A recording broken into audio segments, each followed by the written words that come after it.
انصاف کارڈ جو ہے وہ فراہم کر چکی ہے، اور اسی طرح جو خیبر پختونخوا کی آبادی ہے، جو خیبر پختونخوا کے خاندان ہیں، ان میں سے تقریباً 40% خاندانوں کو جو ہے وہ اس سے قبل ہی گزشتہ 7 برسوں کے اندر، یعنی 5 برس پچھلے اور 2 برس جو ہے وہ موجودہ حکومت کے، ان میں جو ہے ان کو صحت انصاف کارڈ فراہم کیے جا چکے ہیں۔ تو آج اس حوالے سے جو لیٹسٹ ڈیولپمنٹ ہے وہ یہ ہے، جس بات کا حکومت پاکستان نے اعلان کیا ہے کہ خیبر پختونخوا کے اندر تقریباً جو تمام تر ان کی آبادی ہے، جو تمام خاندان ہیں، ان کو صحت کی یہ جو سہولت ہے یہ فراہم کر دی گئی ہے۔ ناظرین، ہمارے ہاں گزشتہ کئی برسوں سے ریاست کے اندر ریاست کی جو بات ہے وہ تو کی جاتی رہی، اور اس کو شاید کسی ایک ہی اینگل سے جو ہے وہ دیکھا جاتا رہا، لیکن میں یہ سمجھتا ہوں کہ ہمارے ہاں یہ ریاست کے اندر ریاست ایک دن میں نہیں بنی۔ ریاست کے اندر ریاست تو اسی وقت بن گئی جب میں، آپ اور ہم جوان ہو رہے تھے، اور ہمارے والدین ہمیں لے کر اگر کسی فیڈرل گورنمنٹ کے اسکول میں داخلے کے لیے جاتے تھے تو انہیں یہ کہا جاتا تھا کہ کسی اعلیٰ فوجی افسر کی سفارش لے کر آئے تو آپ کے بچے کا جو ہے وہ اسکول میں داخلہ ہو جاتا تھا۔ ریاست کے اندر ریاست تو ناظرین اسی دن بن گئی تھی جب آپ اپنے کسی عزیز، کسی رشتہ دار یا والدین میں سے کسی کو لے کے سرکاری اسپتال جاتے تھے تو آپ کو یہ کہا جاتا تھا کہ آپ کو بستر اس وقت ملے گا جب آپ کسی اعلیٰ سرکاری افسر کی سفارش کر کے آئیں گے۔ تو یقیناً پاکستان کے سرکاری اسپتالوں میں حالات آج بھی اتنے اچھے نہیں ہیں کہ لوگ جو ہے وہ وہاں جائیں اور صحت کی سہولیات جو ہے وہ بہتر طریقے سے حاصل کر سکیں۔ ناظرین، اب دیکھنا یہ ہے کہ پاکستان میں کتنی قسم کے لوگ، کتنی قسم کے جو ہے وہ کس جو ہے وہ اسٹیٹس کے لوگ رہتے ہیں، کتنے قسم کے جو لوگ جو مختلف جابز کرتے ہیں وہ کس قسم کی صحت کی سہولیات حاصل کرتے ہیں۔ اگر تو بات کی جائے اداروں کی، جیسے عدلیہ ہوگی یا افواج پاکستان ہوگی یا ہماری بیوروکریسی ہوگی یا اسی طرح سیاستدان ہیں یا جو اعلیٰ سرکاری افسران ہیں، تو انہیں جو ہے وہ اعلیٰ صحت کی سہولیات اپنے اپنے نہ صرف مخصوص اسپتالوں میں بلکہ دیگر سرکاری اسپتالوں میں بھی ان کے عہدے کے لحاظ سے ان کو ایک جو ہے وہ اعلیٰ سرکاری سہولیات جو ہے صحت کی وہ مہیا کی جاتی ہیں اور انہیں آسانی سے جو ہے وہ فراہم ہو جاتی ہیں۔ دوسری طرف اگر بات کی جائے پرائیویٹ سیکٹر کی، تو بے شمار ایسے ادارے ہیں، اچھے ادارے، جہاں ہم لوگ جو ہے وہ، ہم جیسے کئی لوگ جیسے میڈیا سے تعلق رکھنے والے یا ٹیلی کام سیکٹر کے یا باقی لوگ بھی، یہ اچھے پرائیویٹ اداروں میں کام کرنے والے لوگ، ان کے اداروں نے ان کو جو ہے وہ سہولت دے رکھی ہے ہیلتھ انشورنس کی، اور ان کے پاس کسی نہ کسی ہیلتھ انشورنس کمپنی کا ایک کارڈ ہوتا ہے جو ان کے عہدے کے حساب سے جو ہے وہ ان کی لمٹ مقرر کی جاتی ہے، 1 لاکھ، 2 لاکھ، 3 لاکھ، 4 لاکھ، 5 لاکھ اور پھر 10 لاکھ تک، اور اسی حساب سے جو ہے وہ اسپتالوں میں جاتے ہیں، اور اگر وہ کچھ پیسے خرچ بھی کریں تو وہ پیسے ان کو ان کے ادارے ری امبرس کر دیتے ہیں، یا اگر ان کی ہاسپٹلائزیشن ہو جائے تو اس صورت میں تمام تر خرچے جو ہیں وہ ان کا ادارہ کرتا ہے، اور اس کارڈ کی جو سہولت ہوتی ہے وہ انہیں حاصل ہو جاتی ہے۔ ناظرین، اس کے علاوہ پاکستان میں ایک بہت بڑا طبقہ جو ہے وہ ایسے افراد جو کہ نہ ہی سرکاری ملازمین ہیں، نہ ہی اچھی قسم کی پرائیویٹ جابز کرتے ہیں، بلکہ دیہڑی دار مزدور ہیں، چھوٹے سرکاری افسران ہیں، اور اسی طرح بہت بڑی تعداد میں کسان، کیونکہ ہم جو ہیں وہ ایک زرعی ملک ہیں، اور اسی طرح روزمرہ کی زندگی میں جو ہے وہ اپنا روزمرہ کی زندگی کے ذریعے روزگار چلانے والے بے انتہا لاکھوں افراد۔ اب سوال یہ پیدا ہوتا ہے کہ کیا ان کو صحت کی سہولیات جو ہے وہ دیا جانا کیا حکومت پاکستان کا کام نہیں؟ کیا ان کو صحت کی سہولیات حاصل ہونا ان کا حق نہیں کہ وہ بھی سرکاری اسپتالوں میں یا پرائیویٹ اسپتالوں کے اندر جائیں تو اسی طرح جو ہے وہ صحت کی سہولیات جو ہے وہ حاصل کر سکیں جس طرح دیگر جو ہے وہ اعلیٰ سرکاری افسران یا اچھے پرائیویٹ اداروں میں کام کرنے والے جو افسران ہیں وہ حاصل کرتے ہیں؟ تو ناظرین، یہ یقیناً المیہ رہا کہ ماضی میں کئی حکومتوں کو جو ہے اس حوالے سے کسی قسم کی جو ہے وہ کوئی توجہ انہوں نے نہیں دی، نہ ہی اس قسم کی کوئی زحمت جو ہے وہ گوارا نہیں کی۔ حالانکہ اگر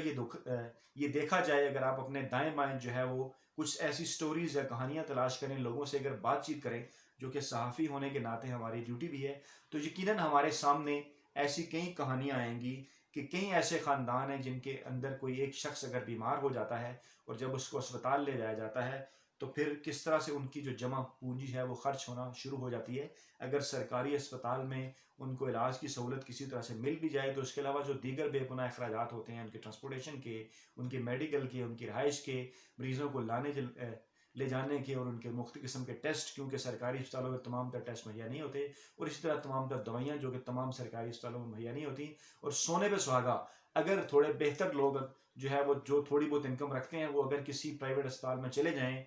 تو یقیناً پھر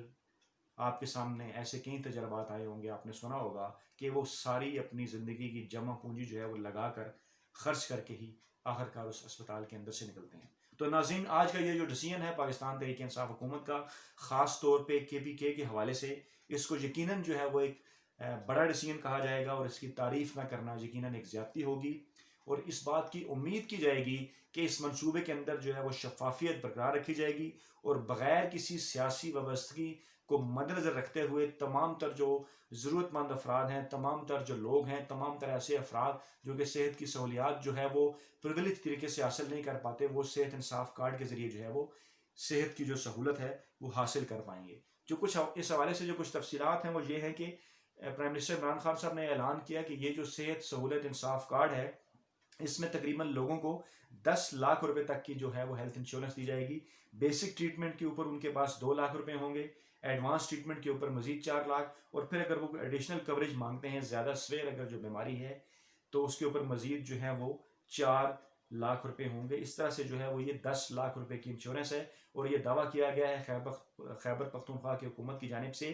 کہ KPK کے ہر خاندان کو، جس کے اندر فاٹا کے افراد بھی شامل ہیں، اور تیمور جھگڑا صاحب نے یہ دعویٰ کیا کہ تقریباً 4 کروڑ افراد بنتے ہیں۔ اگر سنسس کے مطابق جو آخری سنسس ہوا KP کی آبادی سے کم ہے، لیکن غالباً انہوں نے شاید فاٹا کی آبادی کا بھی ذکر کیا ہے، جو کہ دونوں فاٹا اور KPK، کیونکہ فاٹا اب خیبر پختونخوا کے اندر شامل ہے، تو دونوں کی آبادی ملا کے تقریباً 4 کروڑ کے قریب جو ہے وہ بن جاتی ہے۔ تو اس طرح سے انہوں نے اعلان کیا، اس بات کا دعویٰ کیا کہ تقریباً 4 کروڑ افراد کو آئندہ سے جو ہے وہ خیبر پختونخوا کے اندر جو ہے وہ صحت کی مفت جو سہولیات ہیں وہ حاصل ہوں گی۔ ناظرین،